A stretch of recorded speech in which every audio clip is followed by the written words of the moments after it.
Hello दोस्तों, मैं हूं एहसान। एक बार फिर से आप सभी का स्वागत करता हूं राइजिंग स्टार ऑनलाइन एकेडमी के इस प्लेटफॉर्म पर।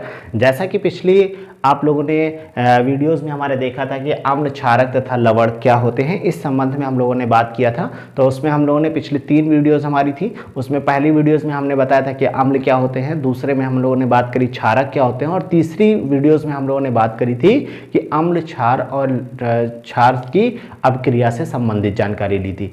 अब दोस्तों इस वीडियो में हम लोग बात करेंगे कि लवण क्या होते हैं, है ना। तो अगर जिन दोस्तों ने हमारे पिछली वीडियोस नहीं देखी है तो वो पिछली वीडियोस को देख लें, जिससे ये चैप्टर को समझने में और अच्छे से आसानी हो और अच्छे से समझ में आ जाए। ठीक है ना। आइए हम लोग शुरू करते हैं। पहला है हमारा लवण क्या होते हैं। ठीक है ना, ये पहला ही माइंड में ये सवाल आया होगा। तो लवण देखो, पिछली वीडियोस में हमने बताया था कि जब अम्ल और क्षार की क्रिया होती है, किसकी क्रिया होती है, अम्ल और क्षार की जब भी क्रिया होती है, अम्ल प्लस क्षार जब भी आपस में मिलते हैं तो लवण प्लस जल का निर्माण करते हैं, है ना। तो यहां पर क्या पता चल रहा है कि अम्ल और क्षार की क्रिया करने पर हमें लवण और जल प्राप्त होता है ना।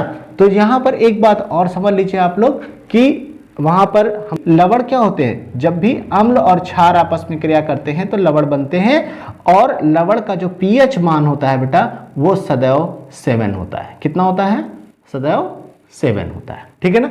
जैसे हम शुद्ध जल की बात कर ले तो शुद्ध जल का पीएच मान कितना होता है, 7 होता है ना। तो 7 क्या होता है, लवण।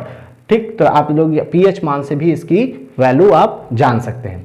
अब जरा देख लेते हैं लवण की परिभाषा क्या होती है। लवण किसी अम्ल तथा क्षारक की उदासीनीकरण अपक्रिया।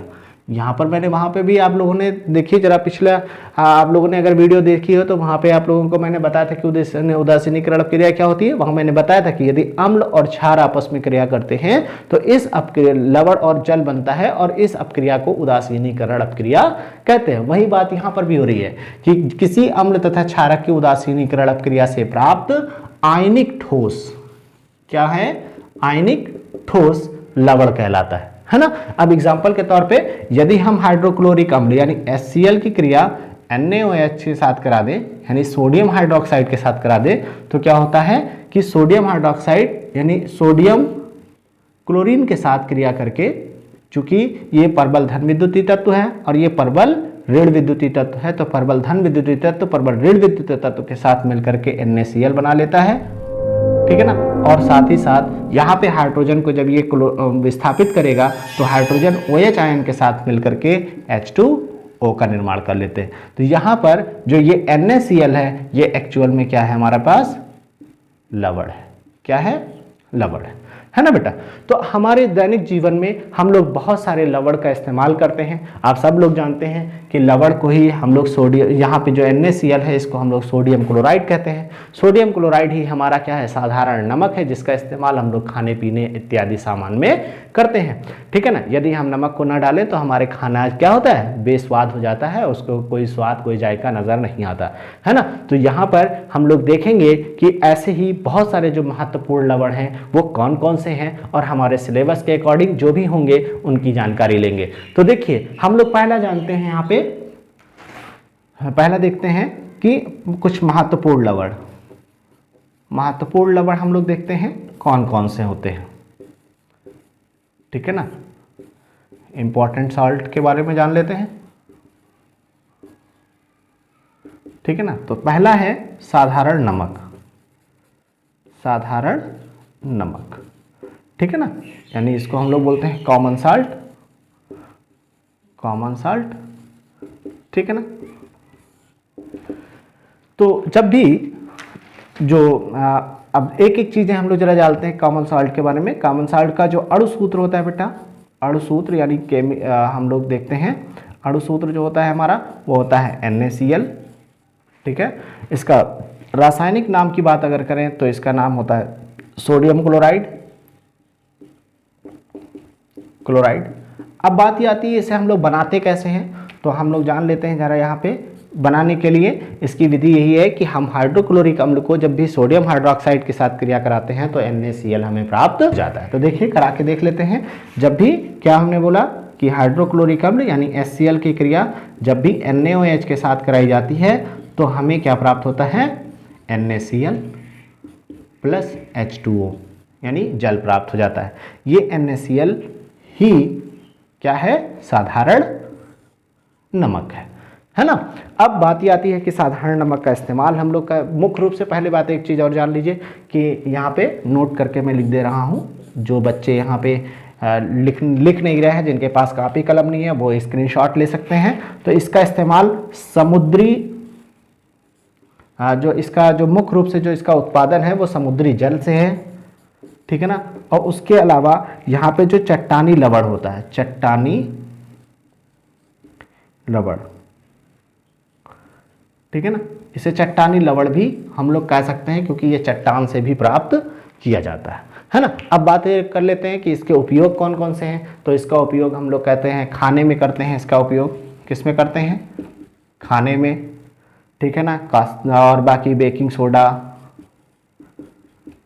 सोडा के निर्माण में, ठीक है ना, इसका उपयोग किया जाता है। पेट्रोल के शोधन में इसका उपयोग किया जाता है, ठीक है ना। साथ साथ सड़क के साफ सफाई में इसका उपयोग किया जाता है ना। सड़क के साफ सफाई से संबंधित ये है कि जैसे यहाँ पे बर्फबारी होती है, जिस एरिया में बहुत ज़्यादा क्या कहते हैं बर्फ़ गिरते हैं, वहाँ पे जब रोडें बर्फ़ की वजह से ढक जाती हैं, तो उन रोड से बर्फ़ को हटाने के लिए नमक का छिड़काव किया जाता है, जिससे बर्फ़ गल जाता है और आसानी के साथ रोड, ठीक है ना, खाली हो जाती है।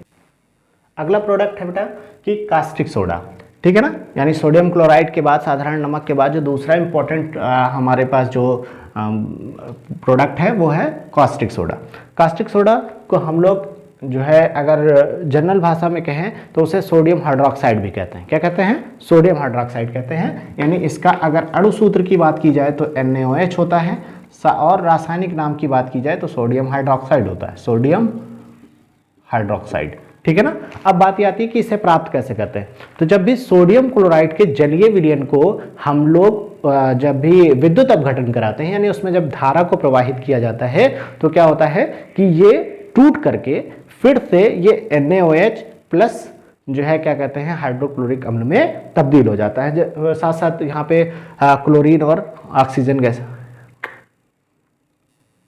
हाँ, तो दोस्तों जैसे कि इसका नाम क्या है, इसका अगर अणु सूत्र की बात की जाए तो NaOH है, जबकि इसका रासायनिक नाम बात की जाए तो इसका सोडियम हाइड्रोक्साइड भी कहते हैं। अब बात ये आती है कि इसे हम लोग प्राप्त कैसे करते हैं। तो प्राप्त ये होता है कि जब भी हम सोडियम क्लोराइड के जलीय विलयन में विद्युत धारा को प्रवाहित करते हैं, तो क्या होता है कि सोडियम क्लोराइड जो है वो वियोजित होकर के, ये देखिए यहाँ पर लिखा हुआ होता है, वियोजित होकर के कास्टिक सोडा बना लेता है।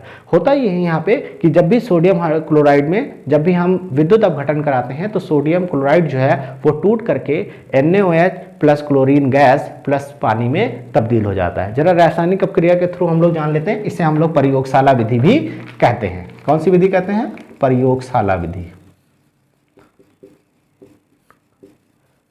ठीक है ना। इस विधि से हम लोग, अगर आपसे पूछा जाए कि प्रयोगशाला विधि से आप लोग कास्टिक सोडा कैसे बनाएंगे, तो आप ये रासायनिक समीकरण दीजिएगा। क्या होता है कि हम यहाँ पे NaCl की क्रिया जब भी H2O के साथ कराते हैं, H2O के साथ कराएंगे यानी जल अपघटन कराएंगे, तो क्या बनाएगा NaOH plus Cl2 plus H2O, ठीक है ना। तो ये बैलेंस बराबर नहीं है, इसका बैलेंस हम लोग बराबर कर लेते हैं। तो यहाँ पे 2 आप लगा दीजिए आसानी के साथ, और ये आसानी के साथ हमारा विलयन प्राप्त हो जाएगा, ठीक है ना। यहाँ पे भी 2 लगा दीजिए, बैलेंस बराबर हो जाए, 2 दूनी 4, यहाँ पे भी 2 लगाना आपको पड़ सकता है, ठीक है ना। चलिए, तो अब हमने क्या देखा कि हम आसानी के साथ यहाँ पे सोडियम क्लोराइड का जल अपघटन कराने पर हमें NaOH प्राप्त हो जा रहा है, ठीक है ना। अब बात ये कर लेते हैं कि इसका उपयोग हम लोग कहाँ कहाँ पे करते हैं। तो बेटा उपयोग में इसका हम लोग साबुन बनाने में, साबुन तथा अपमर्जक बनाने में। साबुन हमारे 2 प्रकार के होते हैं, आप सब लोग जानते हैं कि एक कठोर साबुन होता है और एक जो है क्या कहते हैं मृदु साबुन होता है। तो दोनों प्रकार के यहाँ पे हमारे बनाने में इसका इस्तेमाल किया जा सकता है। कृत्रिम वस्त्र और कागज के निर्माण में, अयस्कों के शोधन में और तेल शोधन में इसका इस्तेमाल होता है। चलिए आगे देखते हैं नेक्स्ट प्रोडक्ट के बारे में। तो दोस्तों अगला प्रोडक्ट हम लोग देखते हैं यहाँ पे विरंजक चूर्ण, ठीक है ना। इसको हम लोग ब्लीचिंग पाउडर कहते हैं। अरे वो घर पे जब बढ़िया से दाग वाग लगा के घर आते हो ना, तो मम्मी क्या कहती है कि भैया ऐसा है ब्लीचिंग पाउडर ले आओ, 2 रुपया क्या, वरना कपड़ा नहीं छूटेगा, साफ होगा। है ना। तो वो जो दाग छुड़ाने के लिए मम्मी यहाँ से ब्लीचिंग पाउडर मंगवाती है, वही वाला ब्लीचिंग पाउडर, है ना। और वरना फिर क्या होता है, मार मार के तुम लोगों के ही दाग बना देती है मम्मी, है ना। तो दाग वाग लगा के घर ना आया करो। तो चलिए देखते हैं हम लोग अगला कि ब्लीचिंग पाउडर कैसे बनता है ना। तो देखिए यहाँ पे क्या होता है कि इसका जो रासायनिक नाम है वो कैल्शियम क्लोरोहाइपोक्लोराइड है। सुनिएगा जरा ध्यान से, कैल्शियम क्लोरोहाइपोक्लोराइड। इसको एक नाम से और जानता है क्लोराइड ऑफ लाइम या क्लोरिडेट लाइम कहते हैं। अच्छा, सामान्य नाम इसका क्या होता है, विरंजक चूड़। चूंकि इसे हम लोग हिंदी में बहुत कम बोलते हैं, अंग्रेजी वाला ज्यादा बोलते हैं, तो आप लोग अंग्रेजी वाला याद रखिए, क्या बोलते हैं, ब्लीचिंग पाउडर, है ना। अब बात ये आती है कि इसका अणुसूत्र क्या होता है। तो ब्लीचिंग पाउडर का जो बेटा अणुसूत्र है वो होता है CaOCl2, है ना। और इसका जो अणु भार है वो 127 यानी 127। अब बात ये आती है कि इसे हम लोग बनाते कैसे हैं, ठीक है ना। तो जब भी हम इसको प्रयोगशाला में इसे बनाना होता है तो क्या करते हैं, बुझे हुए चूने पर क्लोरीन गैस को प्रवाहित करके इसको बनाया जाता है। किस पे प्रवाहित करते, बुझे हुए चूने पर, ठीक है ना। तो देख लेते हैं रासायनिक अपक्रिया इसकी, देख लेते हैं कि क्या बनता है। CaOH का होल ट्वाइस, इसके ऊपर क्लोरीन गैस को हमने प्रवाहित कर दिया और ये बन गया हमारे पास CaOCl2 प्लस H2O। कैसे बना, क्यों, क्योंकि देखो यहाँ पे OH आयन है ना, तो OH आयन यहाँ पे हमारे क्लोरीन से की अपेक्षा कम ऋणात्मक है, ये प्रबल ऋणात्मक तत्व है। तो यहाँ पे क्या करता है, ये इसको विस्थापित करके खुद उसका स्थान ले लेता है हाइड्रोजन को और वहाँ पे बना देता है H2O और खुद बन जाता है ब्लीचिंग पाउडर। अब बात ये आती है कि ब्लीचिंग पाउडर के हम लोग जरा गुणों के बारे में जान लेते हैं। ये बहुत ही इंपॉर्टेंट आपके परीक्षा से संबंधित ये प्रोडक्ट है, क्योंकि इससे रासायनिक अपक्रियाएं भी पूछी जाती हैं कि हम लोग ब्लीचिंग पाउडर से क्या क्या बना सकते हैं, कैसे बना सकते हैं, या इससे कैसे प्राप्त करेंगे। तो कुछ चीज़ें यहाँ पर हम लोग देख लेते हैं, है ना। तो देखिए यहाँ पे सबसे पहला कि इसके भौतिक गुण क्या है। ये हल्का पीले रंग का होता है, जल में अल्प विलय है, यानी जब पानी में डालोगे तो पूरी तरीके से नहीं घुलेगा, कुछ यहाँ पर छोटी छोटी मात्राएं आपको देखने को मिल सकती हैं। जलीय विलयन इसका दूधिया हो जाता है, यानी जब पानी में डालोगे इसको घोलोगे तो बिल्कुल दूध के कलर का थोड़ा सा ये अवक्षेप दे देगा। उसके साथ साथ यहाँ पे क्लोरीन की गंध आती रहती है, यानी जब पानी में डालोगे तो एक अजीब सी स्मेल आएगी, वो जो स्मेल होती है वो क्लोरीन की होती है ना। अब बात कर लेते हैं हम लोग जरा रासायनिक गुण की। तो सबसे पहले हम पानी के साथ क्रिया कराते हैं, यानी जब घर पे लेके आते हो उसको पाउडर को और पानी में डालते हो तो क्या बनता है ना। तो जब पानी में डालते हैं बेटा तो ये बनाता है, इसकी क्रिया होती है, मैं यहाँ पे दे देना CaOCl2 प्लस H2O, यानी जब भी पानी के साथ क्रिया होती है तो ये बना देता है कैल्शियम हाइड्रोक्साइड, CaOH का होल ट्वाइस प्लस साथ साथ Cl2 गैस, है ना। दूसरा यहाँ पे अगर हम लोग डायरेक्ट इसको CaOCl2 को गर्म कर दें तो क्या होता है, यानी CaOCl2 इसको डायरेक्ट अगर हम हीट कर देते हैं तो यहाँ पे बना देता है कैल्शियम क्लोराइड, यानी CaCl2 प्लस O2, यानी ऑक्सीजन गैस यहाँ पे निकल जाती है, क्योंकि ऑक्सीजन की अपेक्षा क्लोरीन ज़्यादा प्रबल ऋण विद्युतीय है, इसलिए क्लोरीन अपना स्थान बाकी बचा लेता है, ऑक्सीजन को यहाँ से विस्थापित कर देता है। तो यहाँ पे ऑक्सीजन की बैलेंसी पूरा करने के लिए 2 यहाँ पे लगा दीजिए, तो 2 दूनी 4 क्लोरीन हो गए, 2 कैल्शियम है तो 2 कैल्शियम हो गया, और O2 यहाँ पे 2 है तो यहाँ पे O2 2 है, ये आपस में क्रिया करके वाष्पीकृत होकर बाहर निकल जाता है। चलिए अगला देख लेते हैं, इसकी क्रिया CO2 के साथ क्रिया कराएंगे। CaOCl2 प्लस CO2, यानी कार्बन डाइऑक्साइड के साथ जब इसकी हम लोग क्रिया कराते हैं तो ये बना देता है कैल्शियम CaCO3, यानी कैल्शियम कार्बोनेट, ठीक है ना। CaCO3 प्लस यहाँ पे बनाता है Cl2 गैस, ठीक है ना। चलिए अगला रिएक्शन हम लोग देखते हैं। तो अगला रिएक्शन है हमारा H2SO4 के साथ, यानी अगर हम यहाँ पर CaOCl2 की क्रिया अगर किसी अम्ल के साथ, यानी सल्फ्यूरिक अम्ल के साथ, यानी H2SO4 के साथ करा देते हैं तो यहाँ पर हमारे पास क्या प्राप्त हो जाता है बेटा, हमको प्राप्त हो जाता है कैल्शियम सल्फेट, यानी CaSO4 प्राप्त हो जाएगा। यानी ये कैल्शियम यहाँ पे हाइड्रोजन को विस्थापित कर देगा और खुद उसका स्थान ले लेगा, और हाइड्रोजन क्या होगा, हाइड्रोजन क्लोरीन के पास इधर चला आएगा और क्या बना लेगा ये भैया, ये बना लेगा प्लस H2O, साथ ही साथ यहाँ पे H2 ऑक्सीजन के साथ क्रिया करके क्या बना लेगा H2O, और Cl2 अकेला बचेगा तो वो बाहर गैस के रूप में बाहर निकल जाएगा। यानी क्या पता चला कि H2SO4 के साथ जब भी कैल्शियम हम लोग ब्लीचिंग पाउडर की क्रिया कराते हैं तो हमें कैल्शियम सल्फेट प्राप्त होता है, जल प्राप्त होता है और क्लोरीन गैस प्राप्त होती है। इसी तरह PbO के साथ क्रिया करा के देख लेते हैं, CaOCl2 प्लस PbO, यानी इसकी जब भी क्रिया कराते हैं तो क्या होता है, हमें 2CaCl2 प्लस 2PbO3, ठीक है ना, प्राप्त होता है। 2PbO3 नहीं, 2PbO2 प्राप्त होता है, ठीक है ना। क्या प्राप्त होता है, 2PbO2, जिसको हम लोग क्या बोलते हैं, लेड डाई ऑक्साइड, ठीक है ना।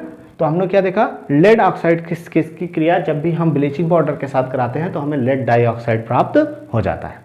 अब जरा हम लोग उपयोग देख लेते हैं। उपयोग में क्या देखते हैं, यहाँ पे पहला है इसका जीवाणुनाशक के रूप में इस्तेमाल होता है। दूसरा, जल के शुद्धिकरण में इसका इस्तेमाल होता है, यानी अगर पानी वहाँ पे दूषित है तो वहाँ पे आप उसकी ब्लीचिंग पाउडर की गोलियाँ डाल दीजिए तो वो पानी वहाँ पे जो कीटाणु होंगे वो स्वतः मर जाते हैं और हमारा पानी शुद्ध हो जाता है। साथ साथ ऑक्सीकारक के रूप में।